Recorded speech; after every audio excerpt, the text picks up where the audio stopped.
Have you ever felt invisible in a crowded room? That sinking feeling when you realize, if you just stopped trying, stopped posting, stopped reaching out, you might just fade away. We spend our entire lives terrified of being forgotten. We build legacies, post our lives, and shout into the void, all to prove that we were here. But what if being forgotten isn't a curse? What if it's an invitation? This pressure, it's constant. Make your mark. Leave a legacy. Be somebody. We're told from day one that a life unobserved is a life unlived, and so we perform, we curate, we edit our sorrows, we filter our joys, and we broadcast every moment, just in case it's the one that makes someone remember us. And it is exhausting, isn't it? This constant audition for a place in someone else's memory.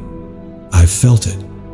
That desperate, aching need to be validated, to be seen, to be missed if I were gone. It's a hunger that's never satisfied. You get 100 likes, and all you feel is the silence of the 101st. We've become professional ghosts, haunting our own lives, anxiously checking to see if anyone notices we're still here. We are so obsessed with being remembered that we've completely forgotten how to simply be. There's a line from the Tao Te Ching, attributed to the philosopher Lao Tzu, that cuts right through this noise. Care about people's approval, and you will be their prisoner. Think about that. A prisoner. Every time you act, speak, or create, not from your center, but for the hope of being remembered, you are handing the keys to your cell to someone else.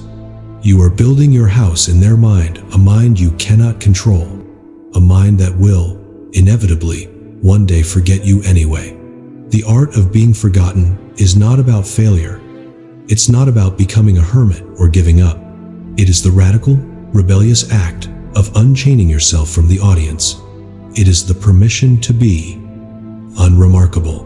What a terrifying word. Unremarkable. We've been taught to associate it with worthless. But what if it's not? What if unremarkable simply means you are no longer making marks for others? You are simply living. This is the art of it. To find your center of gravity within yourself, not in the perception of others. It's the profound peace of reading a book and not posting about it, of having a deep thought and not tweeting it, of experiencing a moment of pure, unrecorded joy and letting it be just yours.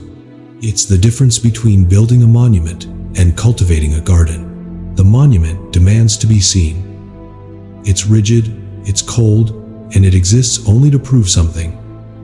It battles against time. The garden simply grows. It's quiet. It's alive. It changes with the seasons. It's for no one but the gardener. It doesn't ask to be remembered. It only asks to be tended.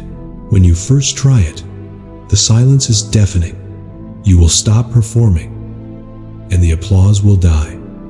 The inbox will be empty. The scene ticks will just be ticks. You will be, by the world's standards, forgotten. And in that void, in that great, terrifying, beautiful emptiness, you will finally hear it. Not the echo of their approval, not the static of your own anxiety, just the sound of your own breath, the beat of your own heart, the ink on the page as you write your story for an audience of one. And this is the moment, the great earth-shattering realization. You were never disappearing. You were just becoming visible to yourself. The fear of being forgotten was never about them. It was the fear that without their eyes on you, you wouldn't exist at all.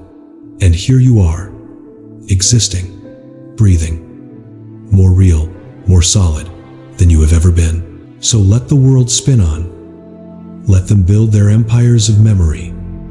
Let the noise get louder. You don't have to shout back. You don't have to fight for a space that was never meant to hold you.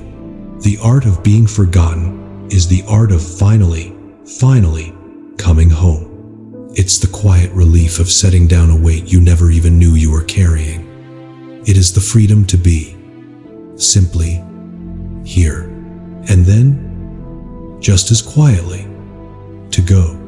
Not an echo, not a ghost, just a part of the world that was, for a little while, perfectly and completely in yourself. And that is enough.